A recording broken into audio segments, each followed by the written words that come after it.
നമസ്കാരം. ഞാൻ നേരത്തെ സതീശൻ നേരത്തെ പറഞ്ഞ, അതായത് 100 സീറ്റ് നേടി UDF അധികാരത്തിലെത്തുമെന്ന് പ്രതിപക്ഷ നേതാവ് പറഞ്ഞ അതുമായി ബന്ധപ്പെട്ടൊരു വീഡിയോ ചെയ്തിരുന്നു. ഇതുമായി ബന്ധപ്പെട്ട അതിന് താഴെ വന്ന നിരവധി കമൻറ്റുകളുണ്ട്. അതിൽ ഏറ്റവും പ്രധാനപ്പെട്ടത് പിണറായി വിജയൻ്റെ സർക്കാർ വീണ്ടും വരാൻ ആഗ്രഹിക്കുന്നില്ല എന്നൊക്കെ പറഞ്ഞുകൊണ്ടുള്ള കമൻറ്റുകൾ വരികയാണ്. അതോടൊപ്പം പിണറായി വിജയൻ്റെ ഭാഗത്തു നിന്നും പൈസ വാങ്ങിയിട്ടാണോ ഇത്തരത്തിലൊരു വീഡിയോ ചെയ്തത് എന്നാണ് പലരും ചോദിക്കുന്നത്. എന്നാൽ അങ്ങനെയല്ല. നമ്മൾ ആരോടും പൈസ വാങ്ങി വീഡിയോ ചെയ്യുന്ന ഒരു പതിവ് എനിക്കില്ല, ഈ ഒരു സ്ഥാപനത്തിനുമില്ല. അതോടൊപ്പം ചില കാര്യങ്ങൾ, അതായത് യാഥാർത്ഥ്യ ബോധത്തോടെ ഈ ഒരു സമീപനം ഈ ഇലക്ഷനോട് നോക്കിക്കാണുകയാണെങ്കിൽ എങ്ങനെയാണ് ഈ 100 സീറ്റ് UDF ലഭിക്കുക, അതേക്കുറിച്ചാണ് ഈ കമൻ്റ് ഇടുന്ന ആളുകൾ ശ്രദ്ധിക്കേണ്ടത്, അല്ലെങ്കിൽ അതേക്കുറിച്ചാണ് അവർ ആലോചിക്കേണ്ടത്. ഉദാഹരണമായി നമ്മൾ കാസർഗോഡ് ജില്ല മാത്രം നമുക്ക് ഈ ഒരു തെരഞ്ഞെടുപ്പുമായി ബന്ധപ്പെട്ട വിഷയത്തിൽ എടുക്കാം. കാസർഗോഡ് ജില്ലയിൽ മഞ്ചേശ്വരം ആണ് ആദ്യത്തെ, നമ്മുടെ കേരളത്തിലെ ഫസ്റ്റ് എന്ന് പറയുന്ന ആദ്യ തുടക്കം കുറിക്കുന്ന ഒരു മണ്ഡലം.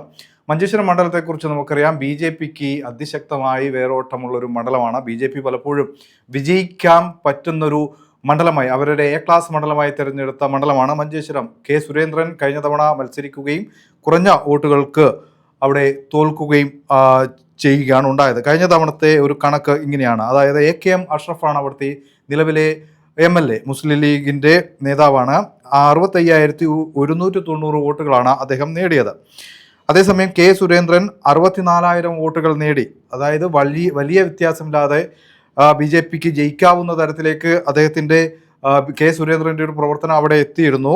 മൂന്നാം സ്ഥാനത്തെത്തിയ VV രമേശൻ, നമുക്കറിയാം ആ സമയത്ത് വലിയ വിവാദമായിരുന്നു VV രമേശൻ്റെ സ്ഥാനാർത്ഥിത്വവുമായി ബന്ധപ്പെട്ട. CPMൻ്റെ നേതാവായി അദ്ദേഹവും മത്സരിച്ചിരുന്നു. 40,098 വോട്ടുകളാണ് ആ ഒരു തെരഞ്ഞെടുപ്പിൽ CPMനോട് ലഭിച്ചത്. മൂന്നാം സ്ഥാനത്തേക്ക് അവർ പോവുകയും ചെയ്തു. പിന്നീട് വരുന്നത് കാസർഗോഡ് മണ്ഡലമാണ്.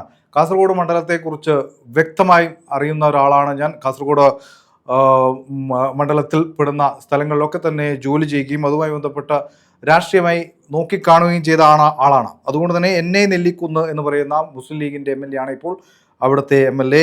മുസ്ലിം ലീഗിന് അത്രത്തോളം സ്വാധീനമുള്ള മണ്ഡലമാണ്. മാത്രമല്ല BJPക്കും വലിയ രീതിയിലുള്ള അടിത്തറയുള്ള ഒരു മണ്ഡലമാണ്. കഴിഞ്ഞ തവണ 62,824 വോട്ടുകൾക്കാണ് NA നെല്ലിക്കുന്ന് അവിടെ വിജയിക്കുന്നത്. 49,737 വോട്ടുകൾ BJP ആ മണ്ഡലത്തിൽ നേടിയിട്ടുണ്ട്. അവിടെ LDF നിന്നും INL ആണ്, സ്വാഭാവികമായി അവരുടെ ഒരു സീറ്റാണ്. INL ആണ് അവിടെ മത്സരിച്ചത്.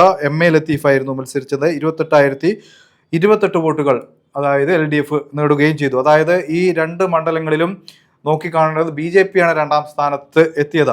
പിന്നെയുള്ള മണ്ഡലങ്ങൾ നമ്മൾ എടുത്തു കഴിഞ്ഞാൽ കാസർഗോഡ് ജില്ലയിലെ ഉദുമ, തൃക്കരിപ്പൂർ, കാഞ്ഞങ്ങാട്, ഈ 3 മണ്ഡലങ്ങളിൽ പ്രധാനമായും ഉള്ളത് LDFും UDFും ആണ്. അതായത് CPMനെ അത്രത്തോളം സ്വാധീനമുള്ള മണ്ഡലങ്ങളാണ്. ചെങ്കോട്ടകൾ എന്ന് തന്നെ പറയേണ്ടി വരുന്ന സ്ഥലങ്ങളുണ്ട്. അതായത് ചീമേനി പോലുള്ള വിപ്ലവത്തിൻ്റെ മണ്ണ്, അത്തരത്തിലുള്ള ചരിത്രപരമായി കമ്മ്യൂണിസ്റ്റ് പാർട്ടിക്ക് വലിയ അടിത്തറ നൽകിയ മണ്ണാണ് ഈ തൃക്കരിപ്പൂരും ഈ പറയുന്ന കാഞ്ഞങ്ങാടുമൊക്കെ. കാഞ്ഞങ്ങാട്, അതേപോലെ കാസർഗോഡ് മണ്ഡലത്തിൻ്റെ മറ്റ് പല ഭാഗങ്ങൾ, അതായത് 5 മണ്ഡലങ്ങളാണ് കാസർഗോഡ് മണ്ഡലത്തിലുള്ളത്. ഈ 2 മണ്ഡലങ്ങൾ, അതായത് മഞ്ചേശ്വരവും കാസർഗോഡും എന്തായാലും അത് മുസ്ലിം ലീഗിൻ്റെ കയ്യിൽ തന്നെ ഉണ്ടാവും. ഒരു പക്ഷേ വലിയ അട്ടിമറി BJP ഉണ്ടാക്കുകയാണെങ്കിൽ മഞ്ചേശ്വരം ചിലപ്പോൾ നഷ്ടപ്പെട്ടേക്കാം എന്ന് പറയാം, ആ രീതിയിൽ നോക്കിക്കാണുകയാണെങ്കിൽ. അപ്പോൾ പറയുമ്പോൾ പോലും ഈ 5 മണ്ഡലങ്ങളിൽ 3 മണ്ഡലങ്ങൾ തീർച്ചയായും അത് LDFനൊപ്പം നിൽക്കുന്ന ഒരു മണ്ഡലങ്ങളായി തന്നെ കരുതുകയാണ്. കാരണം അത്രത്തോളം രാഷ്ട്രീയ അടിത്തറയുള്ള മണ്ഡലങ്ങളാണ് മറ്റ് 3 മണ്ഡലങ്ങൾ, മുസ്ലിം ലീഗിൻ്റെ 2 മണ്ഡലങ്ങൾ ഒഴിച്ചു കഴിഞ്ഞാൽ. അങ്ങനെയാണെങ്കിൽ തന്നെ അവിടെയൊന്നും UDFന് വലിയ മുന്നേറ്റം ഉണ്ടാക്കാൻ സാധിക്കുമെന്ന് തോന്നുന്നില്ല ഈ ഒരു രാഷ്ട്രീയ പശ്ചാത്തലം വെച്ച്.